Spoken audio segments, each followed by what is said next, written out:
Welcome to Giants Top 100 Players. I'm Bob Papa, joined by one of the voters, Gary Myers. Let's explain how we got to this process. We selected an independent blue ribbon panel made up of Hall of Fame voters like Gary, league officials, historians, to take a look at all of the men who have played for the New York Giants in the 99 years of Giants football. And we've come up with the list of the top 100. And Gary, it was a fun exercise, and we've got Pepper Johnson and Jeff Hostetler part of this group with us, but it was really kind of cool going through the Giants' history, wasn't it? It really was, and with these two guys, I was around them a lot during their Giant careers. They each have 2 Super Bowl rings. When it came time to vote, no question these guys were going to be on my list. Jeff, you come in on the list at number 79 in the top 100 of all time. What was the thing that hit you most when you found out that you had made this list? Well, I was kind of speechless. To be part of this 100 is really, really special because it's such an amazing group of talented football players, but it spans this organization that's top of the line. So to be part of that is pretty special. Hostetler throws end zone, touchdown, Baker! Jeff, how did that 1 month of the playoffs and the Super Bowl change your life? Well, 6 weeks earlier, before that Super Bowl, I had it. 7 years I'd been waiting, and the frustration had just been boiling over, and I knew I could play. And I had a couple opportunities earlier in the season, brought us back against the Cardinals, and win one at the very end. And then Parcells, out of the blue, while we were playing the Cowboys, threw me in. Game still on the line. He was testing me and threw me in. We were able to drive down. I think I scored on a scramble. And I thought, wow, I'm finally getting the opportunity. And then it just disappeared. And that Wednesday before the Bills' regular season game, I just told my wife, I said, that's it. I'm done. At the end of the season, I can't do it anymore. And I was just frustrated. And 6 weeks later, I'm standing at a podium with 2 of my sons and my pregnant wife having just won the Super Bowl. So, it changed a lot of things. It changed, the confidence level as far as you knew you could do it, you thought you could do it, but until you actually go out and do it. And then Mr. Mara, at the time, I was thrilled to be able to be part of winning the Super Bowl for him, but he was absolutely thrilled for me. And to see me reap the benefits of being patient and persevering through that time, that was huge. So there's only 34 guys that could say they quarterbacked a Super Bowl winning team. And that's a pretty small group to be part of. So I'm privileged to be part of that. Again, that just wasn't me. That was this whole team and this whole team rallying around. And people remember Super Bowls, and especially Giants Super Bowls. So to be one of the guys that have quarterbacked a Giants Super Bowl team is pretty special, and I've been real blessed. Pepper Johnson at number 75 on this list. Pepper, you were pretty surprised because you were kind of looking at it, entire history of the Giants. I mean, you broke into a room that had Lawrence Taylor and Harry Carson and Carl Banks and a lot of other good linebackers. To be considered one of those has to be pretty special. Yes, well, Jeff kind of took the words out of my mouth. I was shocked. Being a part of the history of the Giants and in the top 100 was an honor and a privilege. I kind of was a little speechless when I got the news, but I was that guy that I prayed and I wanted to be drafted by the Giants, because I wanted to be a part of that linebacker crew, because just watching from afar, that was a group of guys that I thought stood strong, stayed together, played well together, and the Giants just kept good linebackers, and I wanted to be a part of that, which came true. So Jeff, Pepper's looking at it like, all right, they're going to have 4 on the field. Sometimes they'll rotate guys in and out based on what they do well. You get drafted. Where am I going to go? Yeah. Other than maybe being a gunner on punts and stuff like that? Hey, I did it. I know. And did everything I could. I ran the ball, caught a pass, blocked a punt before I ever threw one in the NFL. I was trying everything I could to get out on the field. And I was behind a guy that, Phil, he was throwing the heck out of the ball and playing really, really well. And I wanted to get out on the field, but I just didn't have the opportunities. And then all of a sudden the opportunity arises and then be able to take advantage of it, that's pretty special. And to be one of 3 guys that can say they quarterbacked the New York Giants to a Super Bowl is pretty special, especially with this organization. Yeah, it was a great photo at the stadium for a charitable event of you, Phil, and Eli, the only 3 Super Bowl winning quarterbacks. How important was it? Carl Banks likes to tell this story, and Pepper, I know you agree, and a lot of other guys, they practiced against you all the time.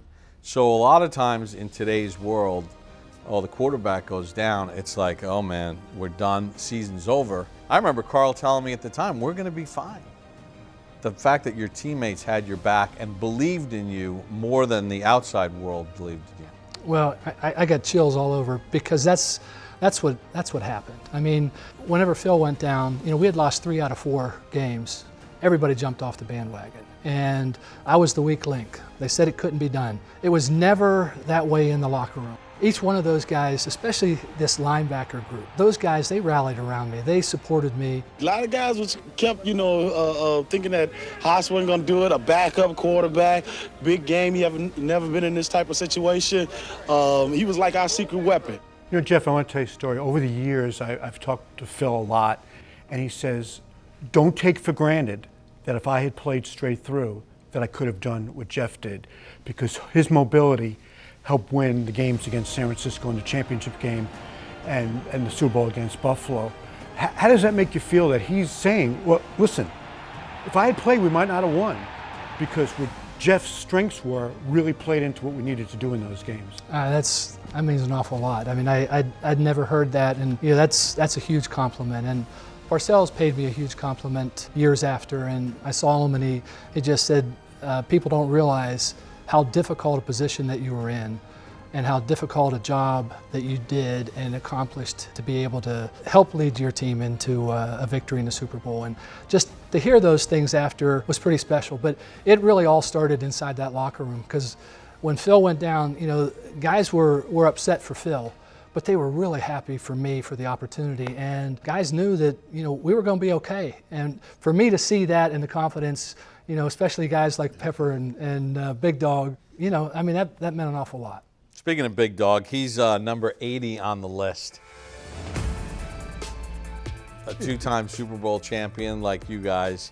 Let's talk a little bit about William Roberts, the teammate and the player. Yeah, William Roberts was actually my host on my visit to Ohio State when I went to Ohio State. So I got to play with him in college and then, come to the Giants, and it was beautiful. Then, of course, he took me in. I stayed with William. I stayed with him until I ended up finding me a place. So that's my big bro. And, he took care of me in that aspect. So I am very, very happy to see him, be a part of this group as much as I am. And that was a duo, too, those two. Right. And just team-wise, because of their demeanor, Pepper, he's always got a smile, and he's got that laugh, that infectious laugh. And William, man, he was always upbeat. He was loud, he was boisterous, he would joke around. You just needed guys like that, because they kept a little bit more of the focus on trying to have some fun, and I think that's really valuable. Did you ever give them a hard time about that dance at the midfield in the Rose Bowl? Hey, Parcells told us, no celebrating until confetti. So, what'd you guys call that dance? Stomp and grind. That was William. It's all William. He showed me that, and I kind of gave a little sneak preview in the Frisco game when I got an interception. I should have scored. 3rd and 16. Pass picked off by Pepper Johnson. Johnson inside the 15. Pepper Johnson down to the 5. I was so happy. Interception playoffs as a rookie. That's a step I haven't seen before. I like that one. The thing about Pepper, he doesn't stop celebrating quickly. Hey, I want to ask you about a guy on this list, number 76, Gary Reasons. Talk about Gary as a player and what made him such an effective player. Gary he wanted to hit everything that was moving. And the first thing I think of was in Denver when we was out there in the snow, and he'd go and hit Bobby Humphreys on the goal line. Elway wants the crowd to be quiet. He's having trouble having his men hear the signals. 4th down at the goal line. About a foot to go. Elway, hands off, they dive, stopped! The Giants broke through, Gary Reasons. Great play by Gary Reasons. Reading it, he came from about 3 yards into the end zone, threw his body right at Humphrey and crumbled him. What a job, what a game. It was things like that that he brought to the table, his eagerness and keeping everybody together. When Harry left us and it was just us two, he stepped right up there and we didn't miss a beat. Jeff, what about Gary as a teammate in making this list? Well, you know, I think back of the 49ers game and the fake punt. You know, you see this big backer. I mean, pads, this huge pads, and you see him start running, and just the agility, the speed, and it came as a surprise to us. Fake punt, and it's going to work. It's Reasons. Reasons streaking down to inside the 25. First down and much, much more.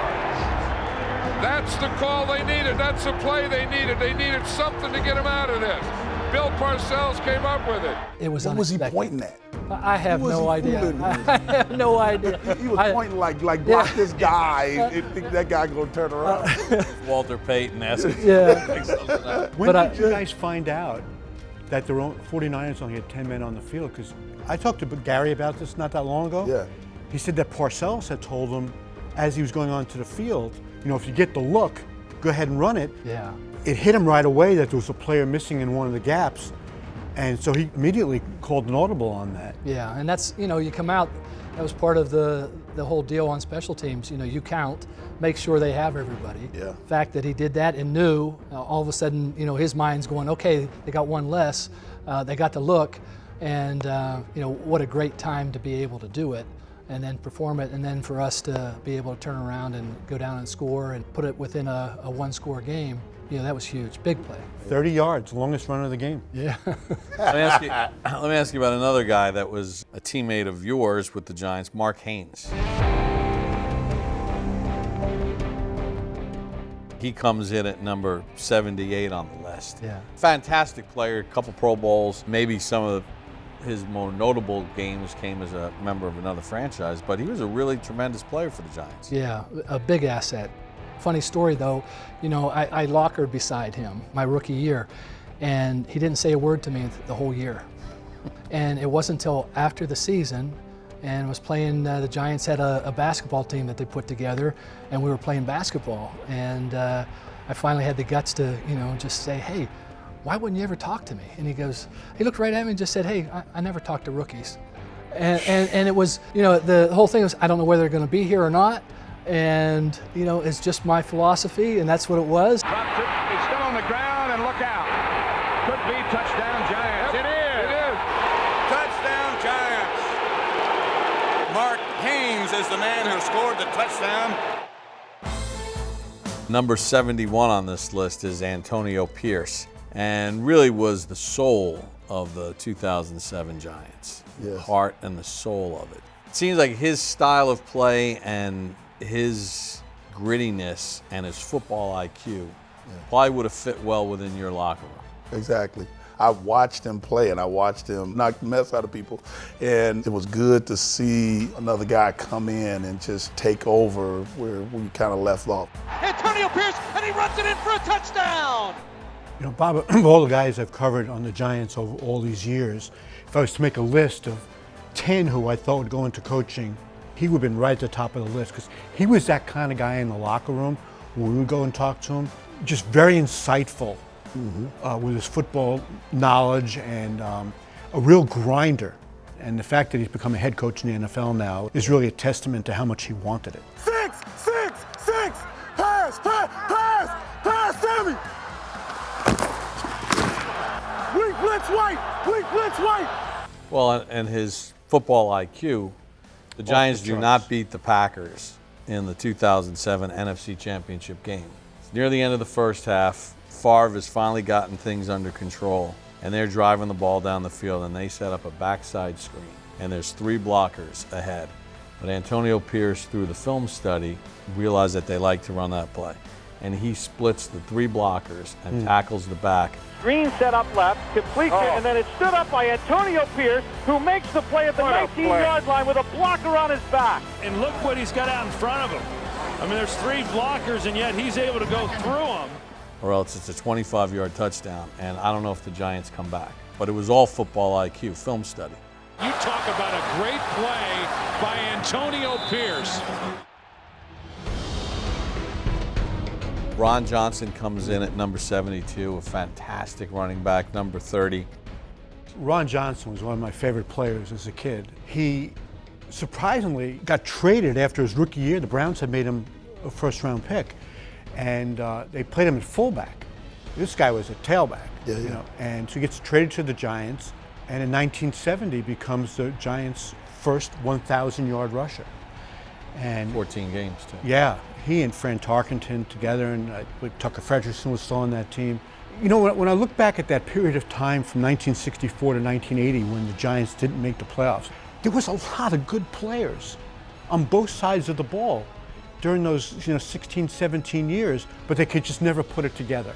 Yeah. If they had a good offense, the defense wasn't on the same level, or vice versa. Ron Johnson was one of those guys that could have played in any era and been productive in any era. He was that good.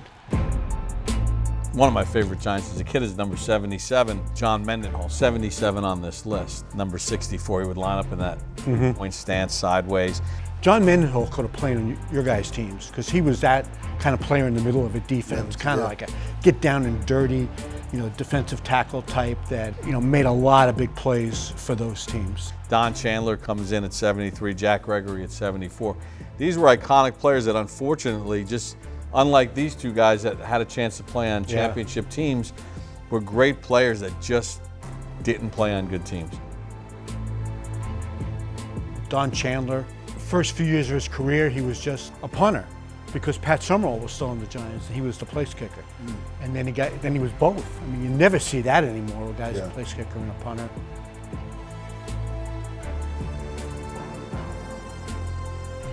Jack Gregory was another really productive player as a defensive end. Unfortunately, just during a period of time where the Giants weren't very good. I think it's pretty amazing, though, those players and the talent with those players and not having won a Super Bowl or being on a championship team. Pepper and I both know. I mean, how fortunate, how lucky. You have to be a little bit lucky at times to be able to. You make your own luck. You prepare. Exactly. You get ready for it, and you prepare. But it's tough to get into the playoffs. It's tough to win a Super Bowl. It's tough to get to the Super Bowl. It's tough to win a Super Bowl. So, for us to be able to, in a period of 5 years, have 2 Super Bowl championships, that's pretty special. And that's a pretty special group. Yeah. Giants have won Super Bowl 25. You got 2 rings, and now forever, you're once a Giant, always a Giant, one of the top 100 Giants in the history of the franchise. Jeff, Pepper, thank you so much for joining us. Appreciate it. A lot of fun. Thank you. Appreciate it. Gary Myers, Jeff Hostetler, Pepper Johnson, you've been watching the Giants' top 100 players.